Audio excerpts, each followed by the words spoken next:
अस्सलामुअलैकुम व्यूवर्स।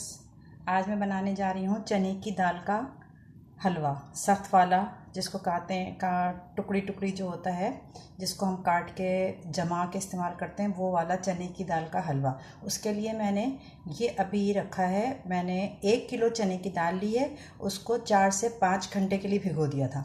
मर्ज़ी आप ओवरनाइट भिगो दें, मर्ज़ी आप लेकिन 4 से 5 घंटे तो ज़रूर भिगोना है ताकि वो फूल जाए। उसके बाद उसको धोकर उसको भिगोया था, फिर उसका पानी फेंक के सब चढ़ाया है और उसमें 1 किलो दूध डाला। अगर 1 किलो चने की दाल है तो 1 किलो ही दूध होगा और 1 किलो ही चीनी होगी।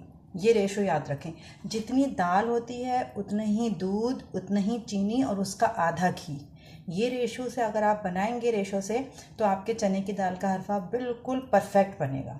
तो अभी मैंने इसको बॉईल होने के रख दिया है। जब इसमें उबाल आ जाएगा तो मैं चूल्हे की आंच आहिस्ता कर दूंगी, स्लो कर दूंगी चूल्हे को, और इसको गलने के लिए रख दूंगी। ये देखें व्यूअर्स, दूध सारा सूख गया है, पक के इसमें बस थोड़ी थोड़ी सी गीली है, इतनी रहन देंगे। इसको बिल्कुल ज़्यादा लई की तरह भी नहीं करेंगे, नहीं तो फिर वो जमने वाला नहीं बनेगा हलवा आपका। इसको थोड़ा सा सख्त रहन देंगे।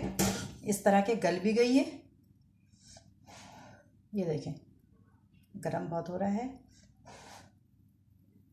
ये देखें, ये गल भी गई है और थोड़ी सख्त भी। अब इसको हम पीसेंगे। अब चाहे आप चॉपर में डाल के पीस लें, कीमा पीसने वाली मशीन होती है उसमें डाल के पीस लें, किसी में भी डाल के इसको पीसेंगे। पीसने के बाद फिर इसके बाद इसका आगे का मराहिल शुरू होंगे। ये देखें व्यूअर्स, ये मैंने चने की सारी दाल पीस ली। मेरे पास तो कीमा पीसने की जो मशीन होती है इलेक्ट्रिक की, मैंने उससे पीसा है, लेकिन ये कि ये चॉपर में भी पीस सकती है।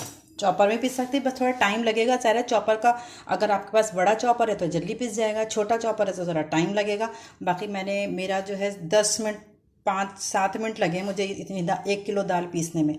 बिल्कुल बारीक पीस ली। ये देखें, थोड़ा इसके अंदर दाना फील हो रहा है, इतना तो चने की दाल में हलवे बनाने के लिए ज़रूरी होता है। बिल्कुल बारीक बारीक चीनी पिसी हुई, जैसे बारीक चीनी होती है ना, वैसा दाना फील हो रहा है इसमें। अब मैं इसको घी डाल के पतीले में इसे चढ़ाऊंगी और इसका भूनने का अमल शुरू होगा। अब दाल सारी पिस गई है।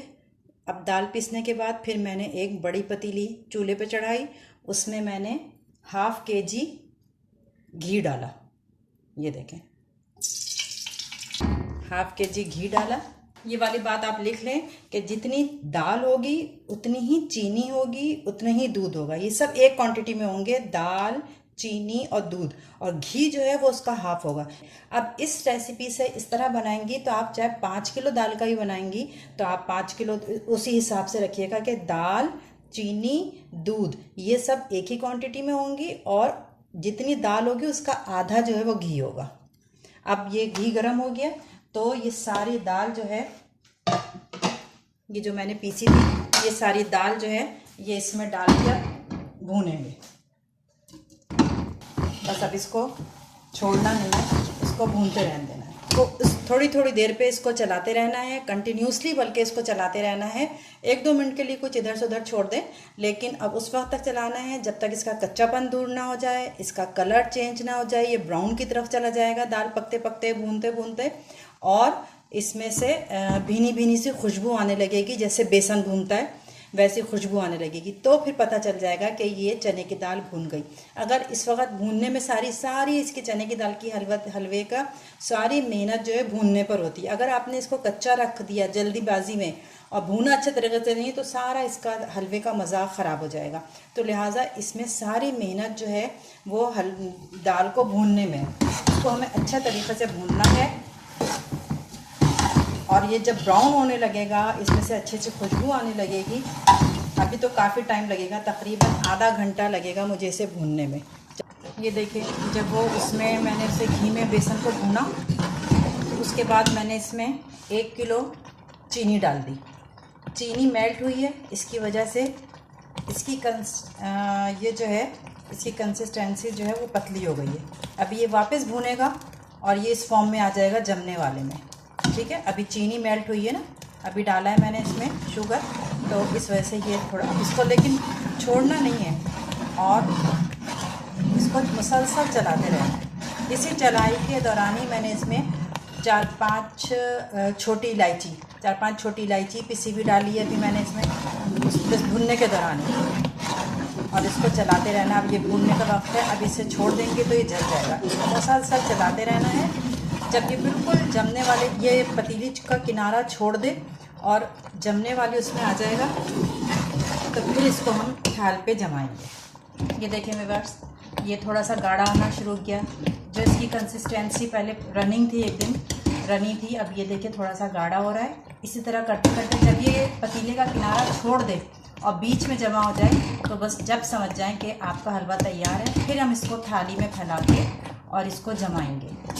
ये देखें व्यूअर्स, अब इसने आपको नज़र आ रहा है ना, पतीले में इसने पेंदे में से इसने अपना जगह छोड़ दी है। ये देखें, ये पतीले में इसने पहले जैसे, अब ये सख्त सा हो रहा है थोड़ा। बस हम 5 मिनट और इसकी भुनाई करेंगे, उसके बाद हम इसको थाल में फैला देंगे। ये देखें व्यूअर्स, ये बिल्कुल तैयार हो गया है पतीला। अब मैं इसको सब थाली में निकाल रही हूँ। थाली में मैंने इसको जमा दिया है। अब अभी थोड़ा सा सॉफ्ट है, अब ये सेट होगा। ये देखें, नमक पारे स्टाइल का मैं बना रही हूँ। पहले मैंने इस तरह निशान लगाया, उसके बाद इसको नमक पारे स्टाइल देने के लिए दूसरी साइड थाली घुमा के अब मैं इस तरह निशान बना रही हूँ। लेकिन अभी इसको हम निकालेंगे नहीं, इसको थोड़ा जमने देंगे। तकरीबन 2-3 घंटे के लिए इसको किसी दुपट्टे से ढक के और पंखे के नीचे छोड़ देंगे। फिर 2-3 घंटे के बाद ये खुद ही सेट हो जाएगा। फिर मैं आपको प्लेट में निकाल कर दिखाऊंगी। ये देखें, ये शेप में ये चने की दाल का हलवा रेडी है। और मैंने अभी